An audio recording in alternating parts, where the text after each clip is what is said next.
Why did you choose the environmental industry to be that what which they interact with? Because right now that's what they're interacting with. They're interacting with the fish, the aquarium, they're interacting with your aquaponic system at the back, where you're growing plants, you're growing herbs.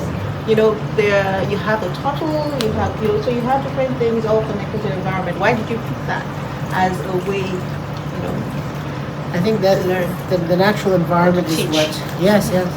The natural environment ultimately is what threads everything together.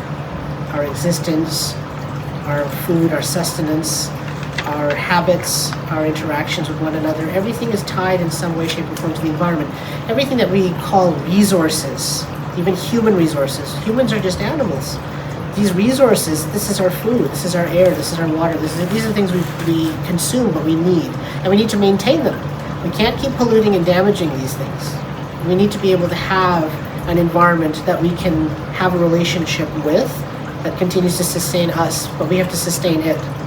And so I think the symbiotic relationship, we have to live together in order to continue to exist, is important. The kids don't realize that. From consumerism and from capitalism, which can dominate, they can take us down the pathway of those are resources for the taking. We can take a patch of land and we can grow and we get free food and we can sell that and make money, and it's a completely different concept than having a relationship and understanding the land and knowing about it and keeping that land available for cultivation and knowing the necessity, the value of that. It's a totally different kind of mindset, and not to exploit nature, because nature can be exploited. It doesn't fight back. It just says, yeah, take. Shel Silverstein, The Giving Tree, is a great book that sort of talks about this imbalance of things.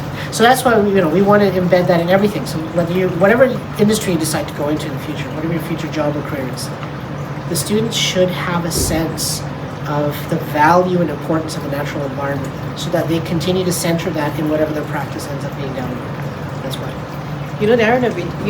The thing is that there's a price. You can't taking, like you say, you take, but there's a price. There's a price. That's why you have climate change. That's why you have all the things going wrong. That's why you have illnesses. There's a price. So nature doesn't just you take, but there has to be the balance, right? And that's right now it's being taken. The price of what we've done is it's being collected. So there's a price. So no, it doesn't go unnoticed, or there's always a consequence to everything, and they will take, and it's taken right now. So I think this is really great, the ability to connect language to, like, I guess it's really the best way talking about where your natural environment, like I guess looking at it, I think it's excellent, teaching language that way. With the environment, it cuts across everything. It's our life, it's our well-being. A good environment gives us this good health. Bad environment, you don't get good health from bad environment, and that's your livelihood, that's generation. So it's